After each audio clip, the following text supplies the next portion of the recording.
विजय सही कह रहा हूं ना, आर पार की लड़ाई है। लोकसभा में बीजेपी पिछड़ गई, उसके बाद तो एनडीए पार्टनर्स के बारे में थोड़े सोचेगी, उसे तो हर हाल में 27 जीतना है। अनंत, आपको लगता है कि यह मास्टर स्ट्रोक हो सकता है बीजेपी का, पंकज चौधरी को अध्यक्ष बनाना? आपने म्यूट किया है। दिनों में पता चलेगा कि मास्टर स्ट्रोक है या नहीं है।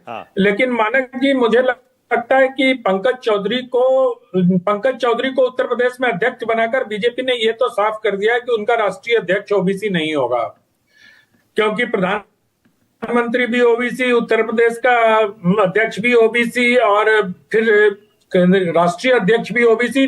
तो मुझे लगता है कि इसमें थोड़ी सी अब राष्ट्रीय अध्यक्ष का मामला और दिलचस्प हो गया। और जो 5 नाम आपने अपने टॉप बैंड में दिखाए, मुझे तो लगता है कि अब वो 5 नाम शायद विस्थापित हो जाएंगे।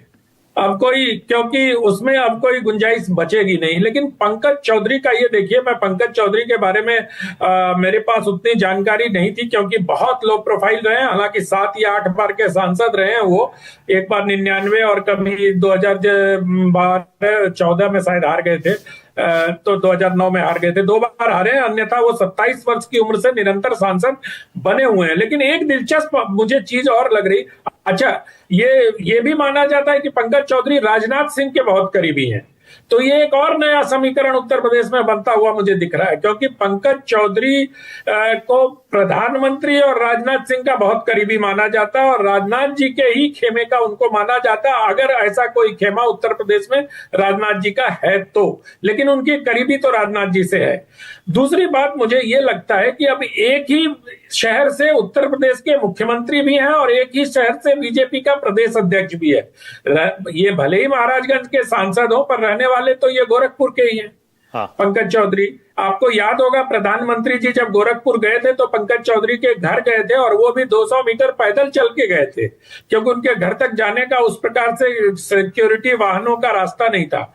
तो इन सब चीजों को देखते हुए उत्तर प्रदेश में भारतीय जनता पार्टी की रणनीति को समझने के लिए पंकज जी ने ये भले सर ने मुझे कह दिया अभी कि मैं बीजेपी को ज्यादा जानता हूं, लेकिन मुझसे ज्यादा तो शीतल जी बीजेपी को जानते हैं भाई। मैं तो बिल्कुल जो बाहर से देख पाता हूं उतना ही समझता हूं, लेकिन मुझे स्थितियां बहुत दिलचस्प लग रही हैं। अब भारतीय जनता पार्टी क्या करने जा रही है, उनकी योजनाएं क्या बन रही हैं, ये तो बहुत सतह पर दिखता है कि कुर्मी वोटरों को लुभाने के लिए और ये करने के लिए, ये सब ठीक है।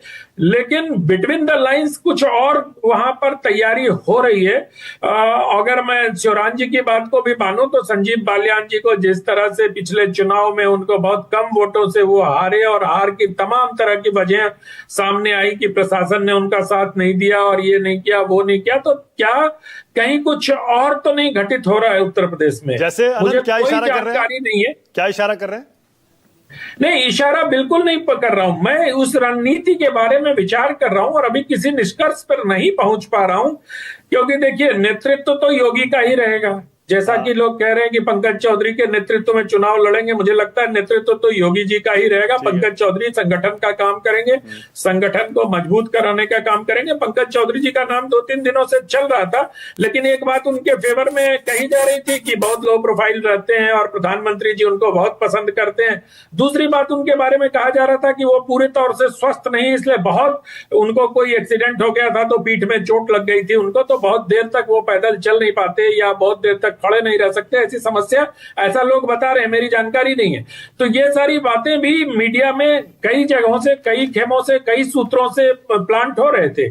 बावजूद इसके पंकज चौधरी जब आज सुबह पहुंचे तो ये स्पष्ट हो गया था कि वही बनेंगे, क्योंकि वो ना तो वोटर हैं, वो 400 लोगों में ना उनका नाम है, और ना आज उनका कोई कार्यक्रम था। उसके पहले बीएल संतोष का पहुंचना, और आज 1 बजे 12, 12:30 बजे की फ्लाइट से पीयूष गोयल जी भी पहुंचे हैं। वो फ्लाइट में मेरे कुछ मित्र आ रहे थे तो उन्होंने बताया कि लखनऊ की फ्लाइट में पीयूष गोयल जी भी बैठे हुए हैं।